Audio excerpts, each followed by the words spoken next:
careful,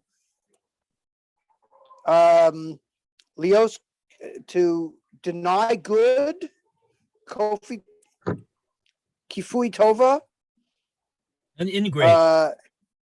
Someone that, okay. Right? He doesn't admit to the good that's been done to him. Okay. Vishlo Lavazos Adam Shakiba Hanami Manu, and that he shouldn't disgrace somebody who he benefited from. The Fino Hana called who Bishum Panim. Even just a minor benefit they got him. Go and come and see what we have said in brachas. She'ein levazos es ha'ochlim. You shouldn't disgrace the food. V'amru ha'ochlim. Yeah, ha'ochlim. V'amru beirav v'shasis minei maya lo tishte be'kala. Not sure what he's saying. Right. So this is in Baba Kama. Beira is like is an Aramaic for a bore, like some type of a water repository. A pit. Yeah. The shasis minei, that you drank from it. Maya, you drank water from it. In other words, you got benefit from this inanimate object. This beira, you got benefit from it. You drank water. Loi tishde be kala. What does that mean exactly? Don't throw in it kala.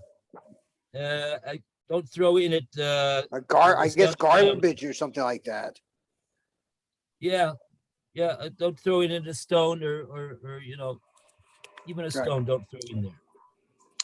Moshe Rabbeinu Olav Shalom and Moshe Rabbeinu Olav Shalom Lohika es hayar lefi shenitzelbo, and Moshe Rabbeinu could not hit the Yaor is the river, right?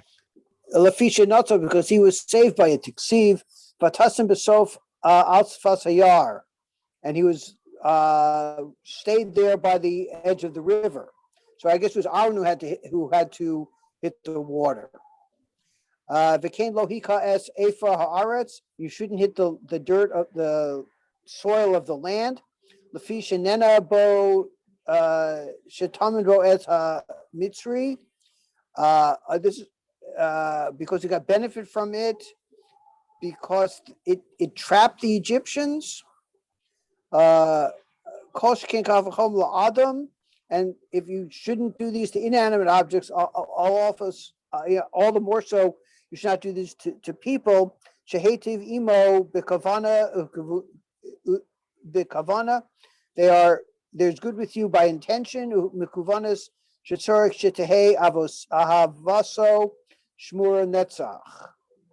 That you should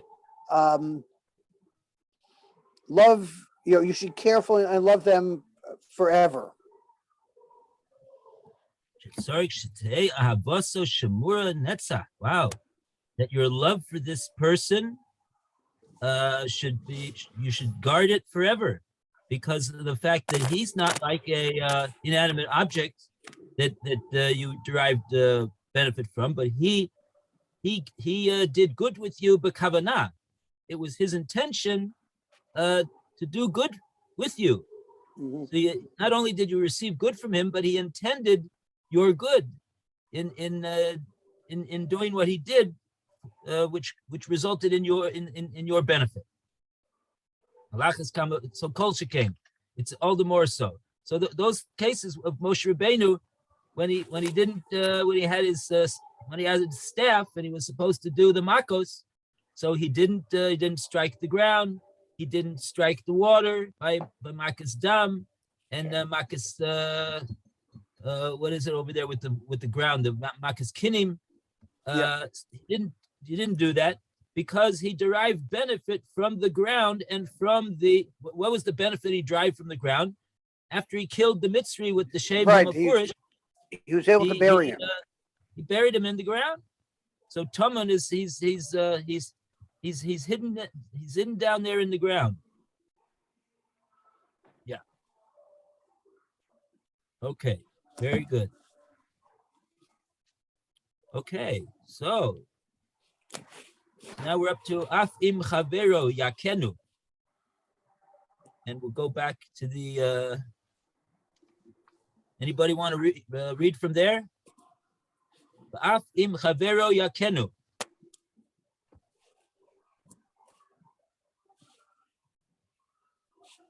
Alan, you want to read?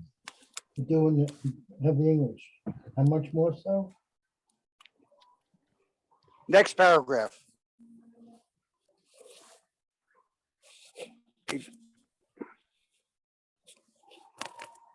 Of course, that one. Oh, let's see. Even if your friend will hit you. Yeah, even if his friend hits him, 3 lines from the bottom of the page. Okay. Even if a friend hits them, he must control his anger and behave responsibly. He must not say, I will do to him as he has done to me, and thus pay back those who shame me. This is considered a sin, does not excuse him, and as a result, he loses so much good. Therefore, one who sits alone and is quiet, for he has wrought it upon him. See Eicha 228. Shall receive great reward. If not only should he be silent, but he must not mind at all that he is shameful in his own eyes. His soul should be like the dust to such an extent that it makes no difference to him whether he is shamed or honored. This is a characteristic of selflessness. Fortunate is the man who achieves this degree of personal perfection. There is no greater level than this. The story is told about one very pious individual, and people asked him, what was the day of greatest joy in your life? He responded, there is no reason to rejoice for the sensual pleasures, since everything is vanity. One who thinks is good is really bad, and what one thinks is bad is really good. If there is any reason to be happy, it is for one's personal spiritual accomplishments. He has no greater spiritual achievement than on the day that he was sitting in the stowage of a boat. Ministers and wealthy people were passengers on a ship. One of them needed to urinate and went to the stowage to do so. When the minister saw the pious man, the latter was so despicable in his eyes that the minister was not embarrassed to expose himself and urinate on his face. The pious man realized he had internalized this degree of selflessness to such a degree he did not mind at all. His heart rejoiced and his soul was exhilarated. He had acquired this tremendous level of personal perfection. The person is not able to exhibit this degree of selflessness. At least he can control his words. This is the meaning of the commentators have reported in the verse. Still in 131:2, if I have not stilled and silenced my soul, if I had not reached a level of total selflessness, at least I was silent long enough until my mind was settled by sufficient pure thoughts to remove any ill feeling from my heart completely. Joy and exultation will be his lot.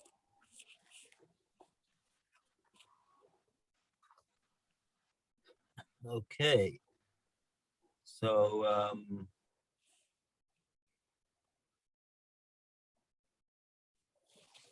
so here we have when someone does like we were talking about the other day, Erev Shabbos, when someone disgraces me, what is my response?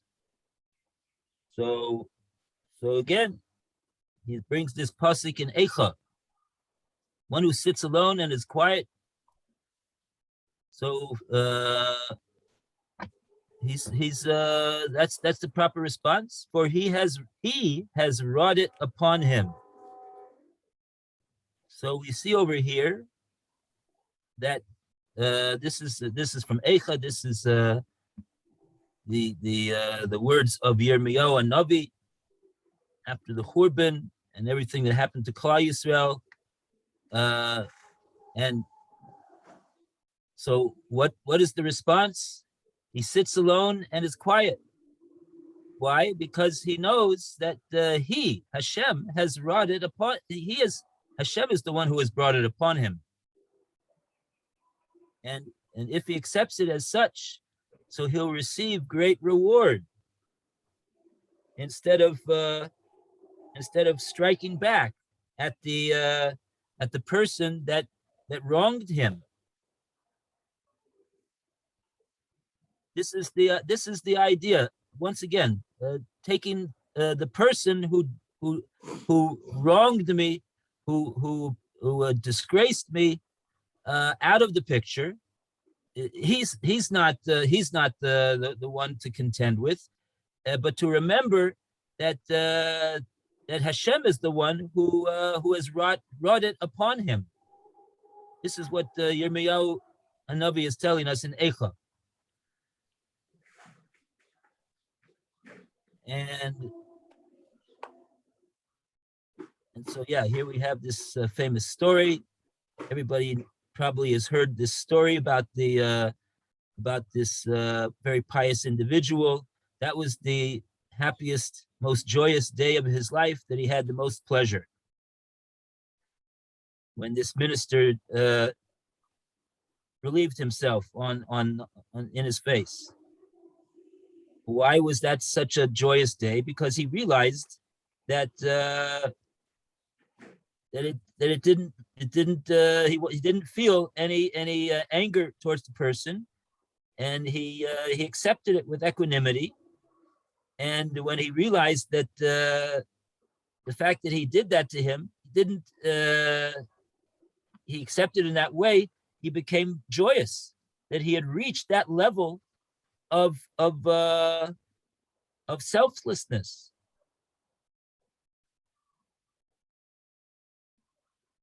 So that's the idea over here. That is the idea.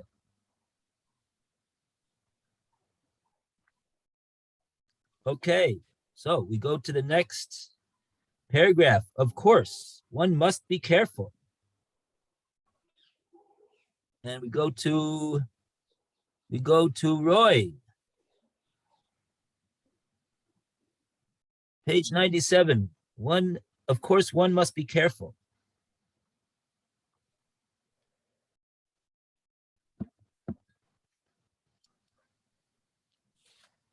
Roy, you're on mute. Oh, correct. Oh, I see. All right. Well, this is Now you're back. probably good. Anyway, of course, one must be careful and diligent not to disgrace someone whom he is obligated to respect, like his father and mother. Behold, it is written in Devarim, curses a man who shames his father and mother. The halachic decisors, Bet Yosef, Yoredeah, section 334, see Bedek Abayit, wrote, the halachic decisors wrote that even though our sages said in Kedushin, a father who forfeited his honor is forfeit. This is specifically his honor, but not the permission to shame him. Who's he and his name? So what's this saying over here is a father is allowed to forego a kavod, an honor, which is really due him. Oh. He could forego that. He could say, "Oh, it's okay." What would be the case of that? That's a good question. Exactly what's called he's mochel on his honor. Let's just say, for the sake of argument, I'm not sure whether it's correct actually, but let's say his let's say his son sitting in his chair. Now he's not supposed to sit in his chair. That's a bittul of kibbud avim, but it's a bittul, let's say, of of the honor that's due to the father. So the father could say to himself, "I'm mochel on that," and then the son hasn't been remiss. Let's say he hasn't fulfilled any honor to his father, but let's say he hasn't been remiss. If the father is mochel, he forgoes the covet that's honored, that is due him, and the son is obligated. But of course, that doesn't mean that the son can chas v'sholom to say something disrespectful to the father, or criticize him, or denigrate him, chas v'sholom. That there's no that the father, even if the father says I'm mochel, it doesn't help. It doesn't help. There is no permission. There's no authority. The father has no authority to allow the son to denigrate him, and therefore the son would be committing a grievous sin by doing such a thing. Okay. Is it? I think that's clear. I think so. Yep. Okay. Okay, you want to go further, Roy? All right. So a father who forfeited his honor is forfeit. This is specifically his honor, but not permission to shame him. All right. Woe unto those wayward children who treat their parents with such disgrace that they set their teeth on edge. Woe unto these children on the day of judgment, on the day of reproof. The same is true for a person who humiliates his rabbis. Such a person must be excommunicated. The Gemara in Sanhedrin asks, what is a minimal act that constitutes shaming a Torah scholar? The Gemara answers, one who says these rabbis, all the more so if he speaks disparagingly of them. A person must be very careful when he writes about the words of our earlier holy sages, whose small finger is thicker than our thigh. See Drashot, so on. Whenever he does not understand their words, he must believe with absolute faith that if something is missing, it is from him, because he did not comprehend the depth of their thinking. The earlier sages are considered like our own teachers, whose words we drink and from whose mouths we live. As such, whenever one writes about their words, he must write with great honor, like a disciple who presents before his master. He must always conduct himself as if the author about whom he writes stands before him. He must recognize his place and be humble, reserved, and filled with trepidation. He should be cautious of their hot coals so that he is not burnt.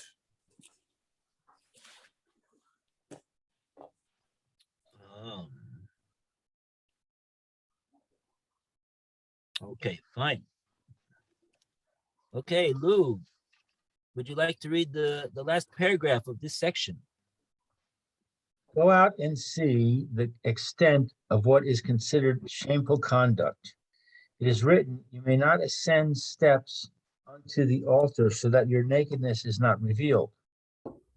If the Torah demanded such respect for the stones of the altar, which cannot mind or see, such that even a minute part of his nakedness should not be uncovered when he climbs up the ramp, how much more so must a person be cautious in regard to his father, mother, rabbi, and Torah scholar, that he should not sit before them in a disrespectful manner. It was with great difficulty that our sages allowed a son to lean before his father on Seder night, and they did not allow a disciple to lean before his rabbi. The story is well known of the sages who discerned that a student was a mamzer and the son of a nida, a woman who had not purified herself after menstruation, by virtue of his striding in front of his rabbis, treating them with disrespect, and not acting in the way of a disciple before his mentor. A wise man will listen, tremble, and shiver, to be very careful to respect every man, especially a person whom he is obligated to revere. By doing so, he will inherit the honor of sages. We'll write more about this in the entry kavod and in the entry morah. It is our way to review. This is our way to review. Okay, very good. Okay, so a round of applause for finishing the entry Bezoyan. Hooray! I'm a little troubled by this sentence about the mamzer and the son of the Nida. Why does that mean he's going to be disrespectful? The story is well known of the sages who discerned that a student was a mamzer and the son of a nida by virtue of the way he acted. We did this story. We came across this story a while ago. Really, I don't remember.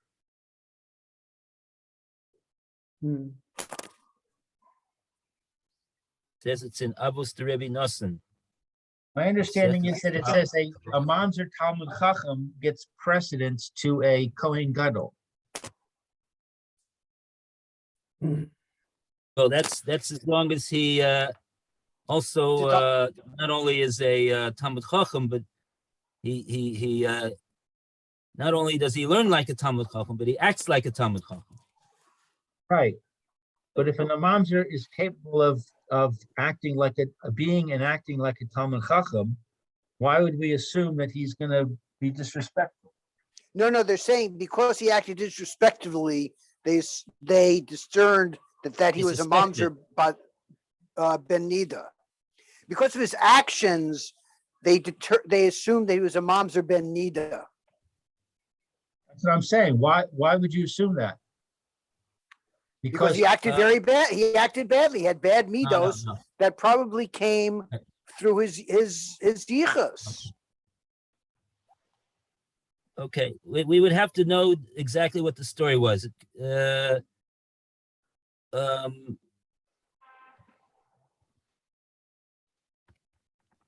What my question is, I'm not sure whether they said, oh, if that's what he did, then certainly he must be a mamzer, or he certainly must be a ben nida. It could be that because of his actions, they wondered, well, why is he acting like that? That's such an unusual thing to do. There must be some reason for this.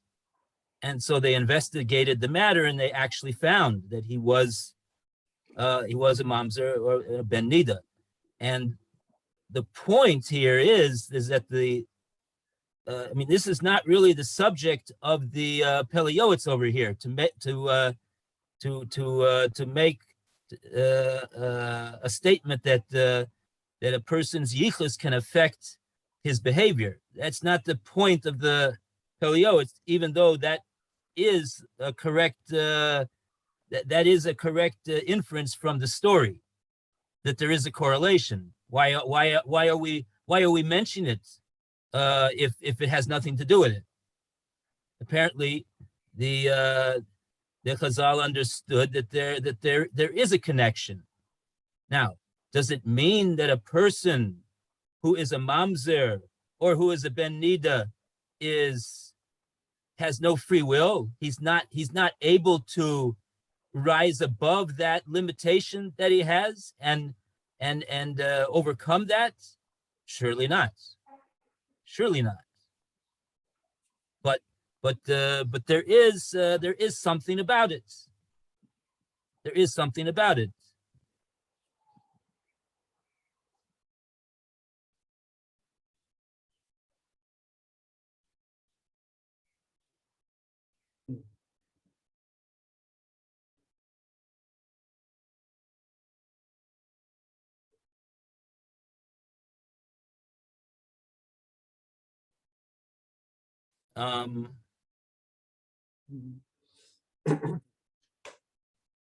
it says here, by virtue of his striding in front of his rabbis and treating with disrespect, and that, by which I understood it to mean that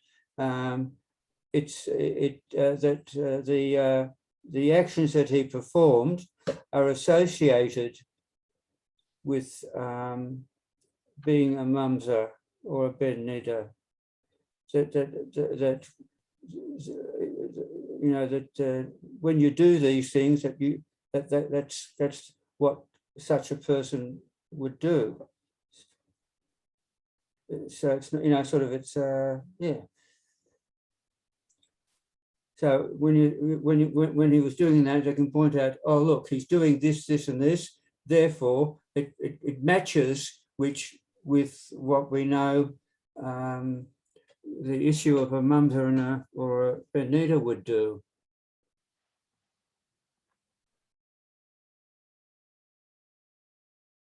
Yeah, we're just saying that my only point is that we shouldn't think that because somebody is a mamzer, he's definitely going to act like this.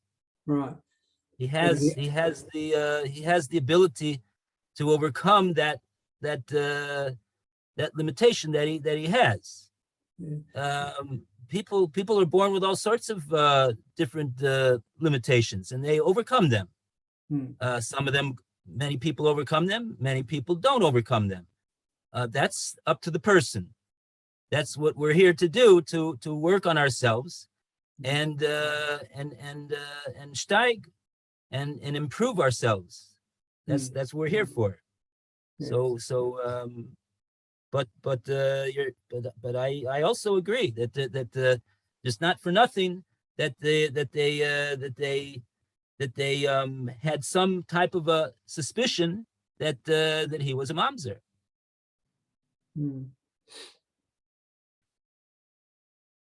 And they found out that in fact it was. That's what it sounds like. Found out that it sounds like they I don't know. We'd have to take a look at this source over here. They quote Avos de Rebbe Nosson. Avos de Rebbe Nosson. It doesn't have any Rashi on it. Doesn't have any Tosus. Doesn't have any Marsha.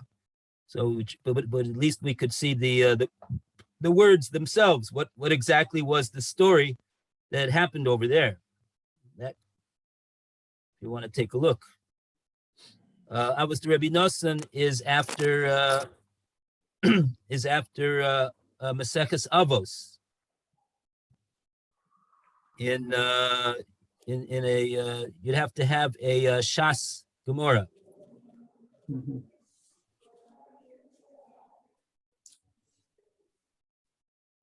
It would be in the after I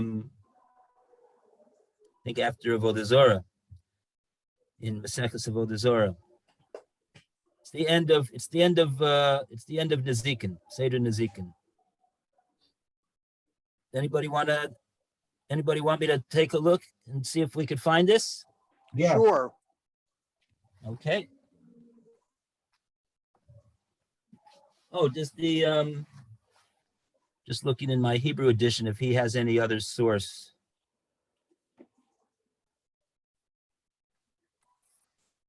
He doesn't reference it, yeah. Oh, he doesn't even reference it.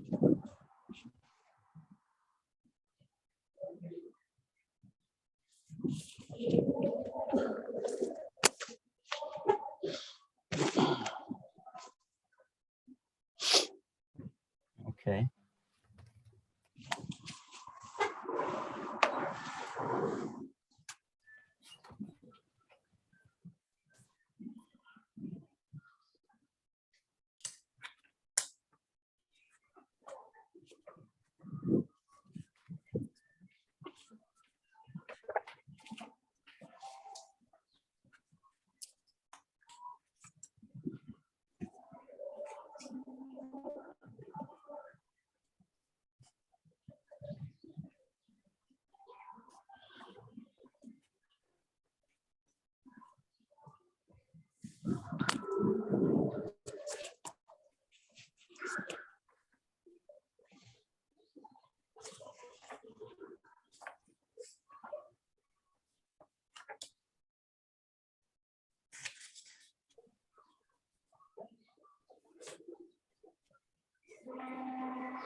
Okay. These are such big volumes. We hardly ever you get it for a chasna present and your wife's family, and that's the last time you look into it. But here we have an opportunity, so that's great. I'm very happy. Avos Rabbi Nosson. Oh, but it doesn't tell me what parak in Avos Rabbi Nosson. Then it says Maseches Kala, Ravosi, parak base. Okay. Let's see, Maseches Kala, Ravosi. So here we have, this is in Avodah Zorah, Edios and Horios. And at the end of those larger Masechtas, they have what's called the Maseches Katanos.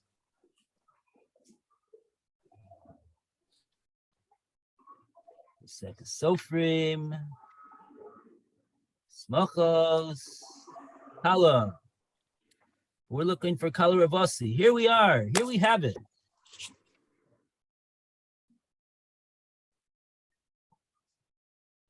Okay. Perek Sheni.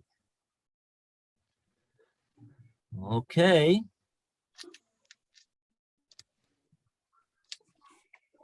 Let's see.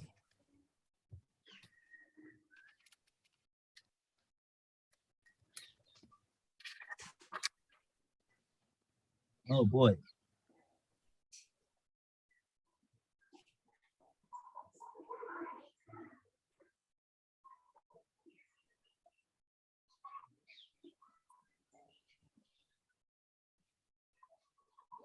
Oh boy.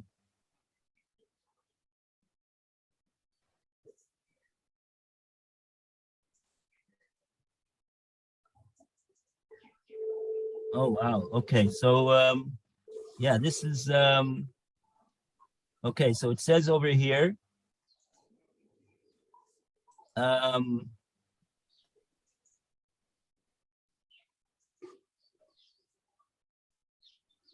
it's quoting the actually in from Avos. Avos says Az Panim Legehenim.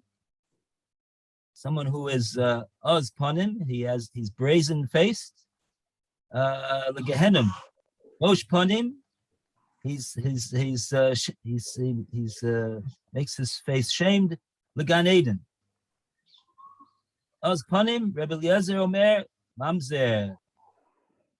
Okay. And later on, same Rebbe Eliezer says, what's Pshat Mamzer? My Mamzer? Why do we call him that? It's it stands for Ma'om Zar. From a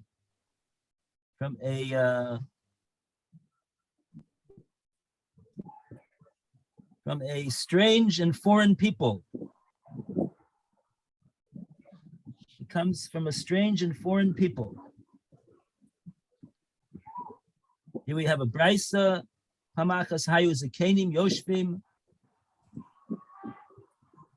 The elders were sitting, Avru Lifnehem Shnei Tinokus. Two young people came by. Tinokus doesn't mean that they were a baby. It means that they were relatively young.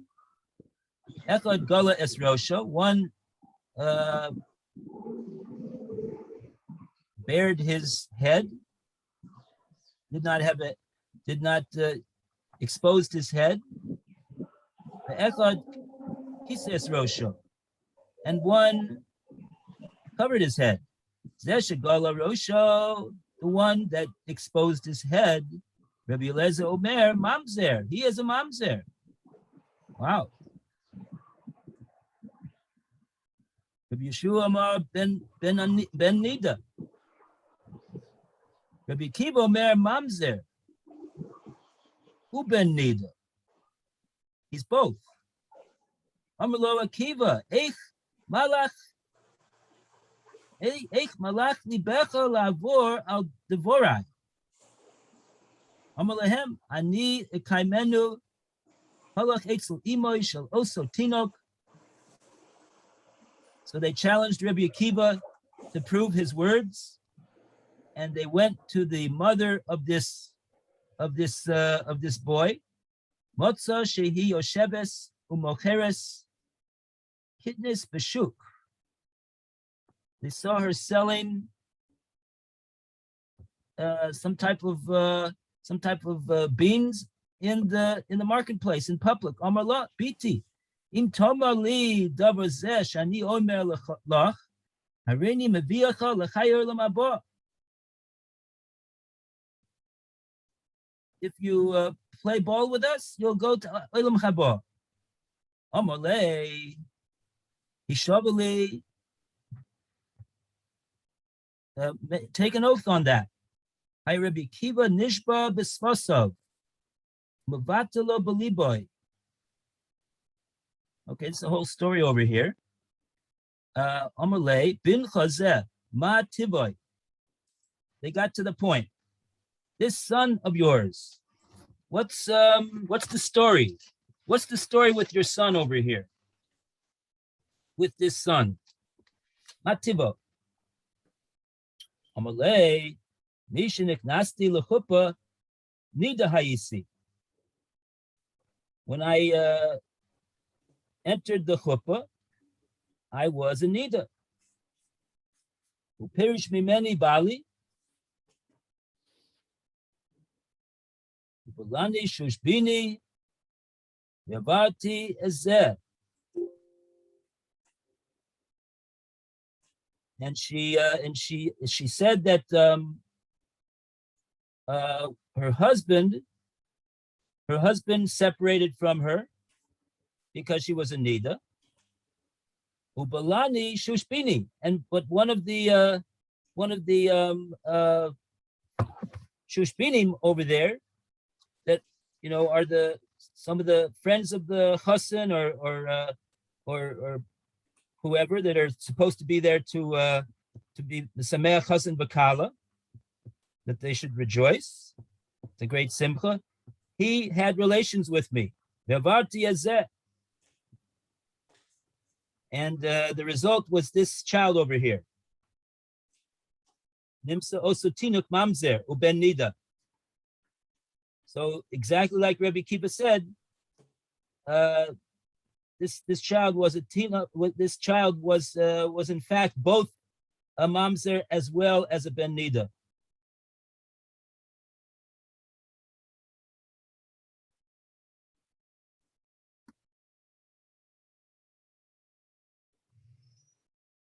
So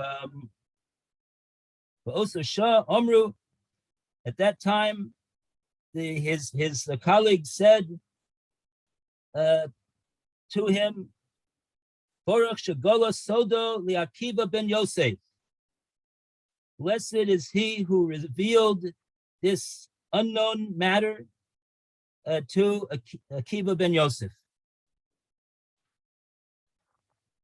Where are you reading this from? Is this from the Gemara? This is from this is from Maseches Kala Ravasi, Perik Sheni. The citation. Yeah, this is so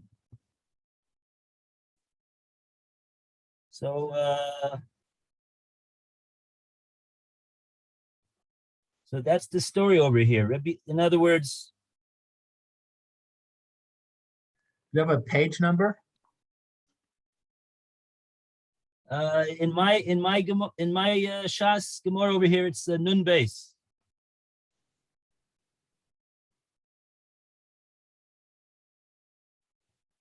Ahmed? Nun Beis Amid Aleph. The other side of the page is 104.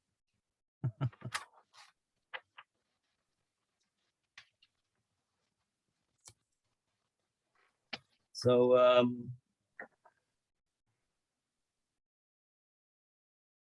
it sounds like it's something that even his colleagues were not really able to fathom 100% like Rebbe Kiva was.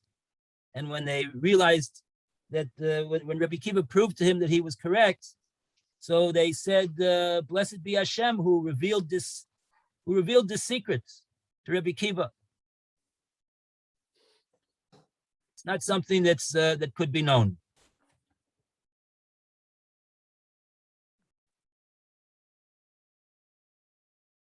So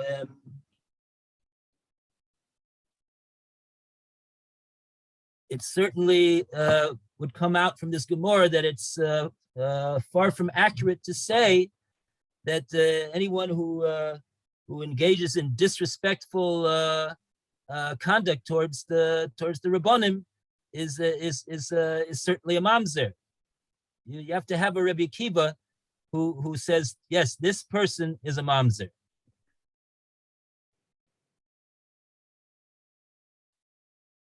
Even the other sages were not willing to swear that this was so.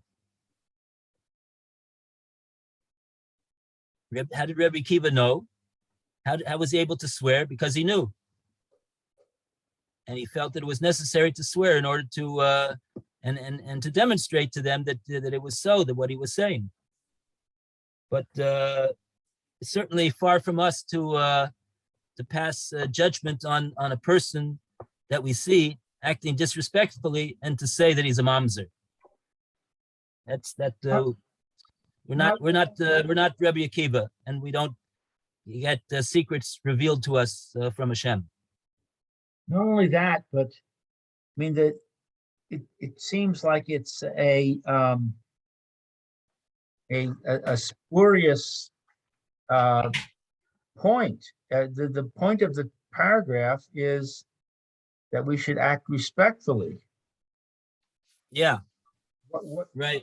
What's the point of telling me that somebody who acted disrespectfully was a mamzer and a son of Anita?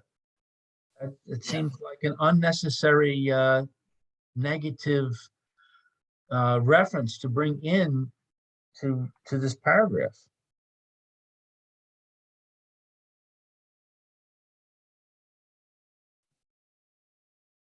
Yeah, I'm not. Yeah, what's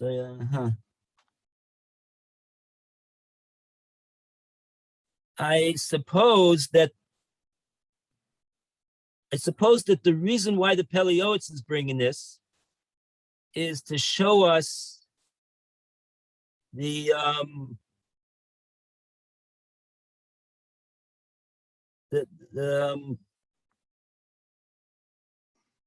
that such behavior is really a lowly thing, and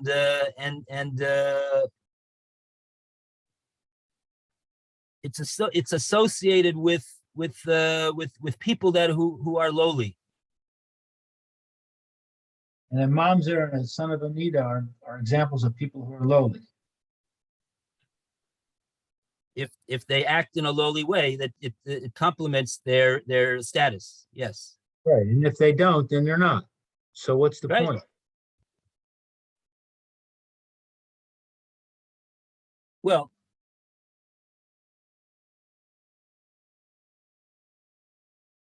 the point is that he associated a lowly status with the person based upon the actions that he was displaying.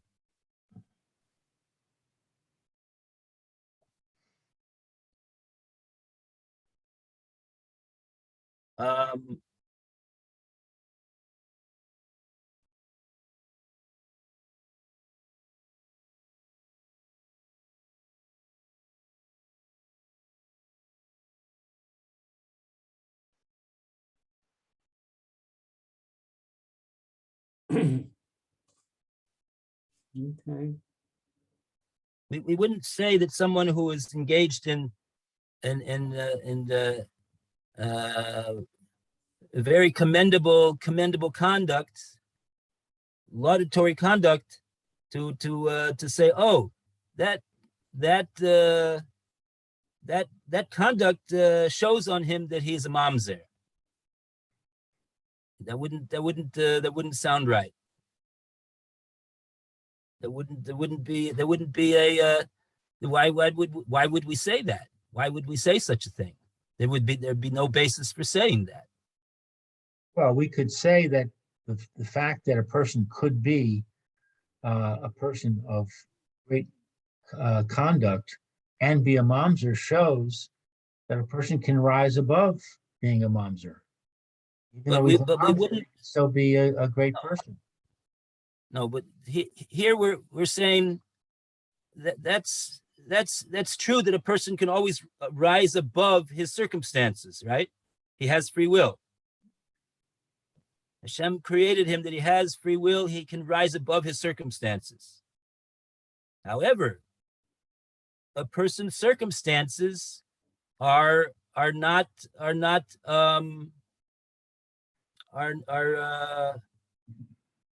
they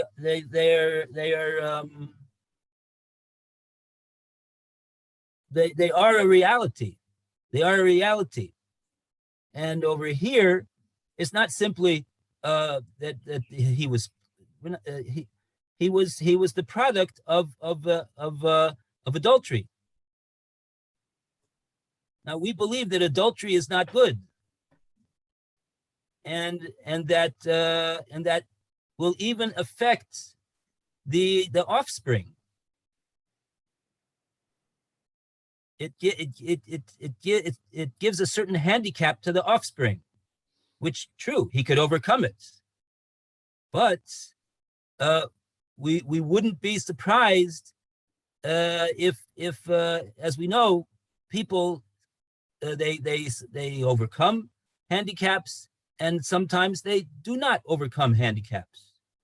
And so therefore, if we see someone involved in deplorable conduct, we could assume, we can't assume, but it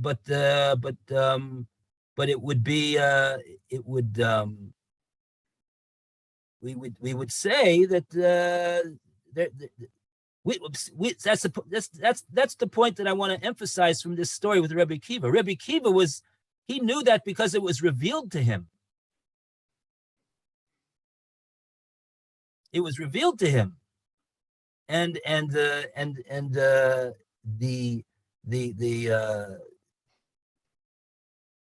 what's the point of the Gemara telling me that story? Oh, it was just an interesting. Oh, very interesting. You know, he happened to be a mamzer. No, that's not the point. The point is that the fact that he was a mamzer had something to do with the conduct that he was engaging in. That's a clear inference from the story. That I don't see how you could deny that. That's why the Gemara is telling us that story, not simply to show us the greatness of Rebbe Kiva. Yet this was revealed to him. At the same time, we obviously cannot draw inferences because we know that's one factor in this person's birth, in a whole array of many different factors regarding his birth. Even though that's a very strong factor, is a very strong factor. But it arouses suspicion. If we see that a person is engaged in lowly conduct, so then there is a suspicion. Why is he engaging in such lowly conduct? What is the reason for that? So rather than say, oh, well, I mean, he's got free will. Everyone has free will, right? Everyone can choose to engage in lowly conduct. True. That's absolutely true. But perhaps it's more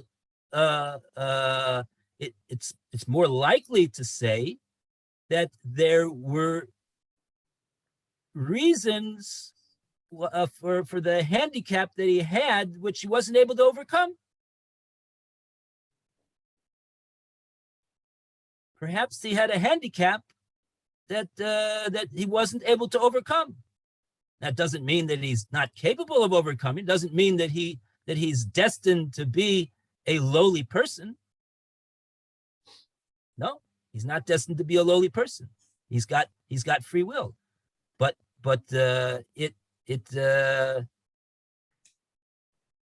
true for, practically speaking, for us who are not going to receive a secret communication from Hashem, it doesn't really make so much difference to us. I mean, it doesn't give us the license to say, oh, maybe that person is a mamzer, right? That'll be the nafkamin over here. Oh, this person is engaging in such conduct. Oh, maybe he's a mamzer.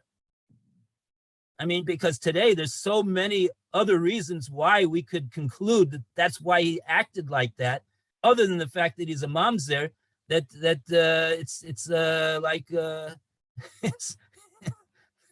There's all sorts of reasons why we would think that a person acted like that, because he saw that in the movie. He saw that over here. He has a friend that does such a thing. It's a whole different world than the world of that we see in the Gemara over there, right? There's many other factors over here, other than the factor of the fact that he's a mamzer.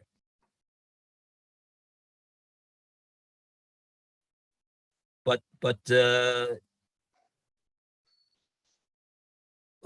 yeah, that's the. But again, I don't know. Yeah, it's. Yeah.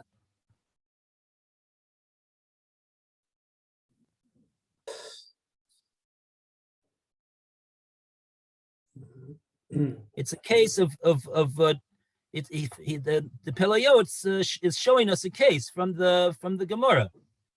It's a case. It's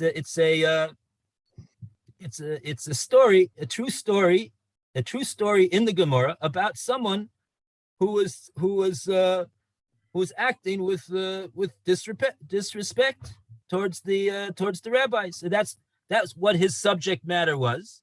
And so he's bringing this source over here.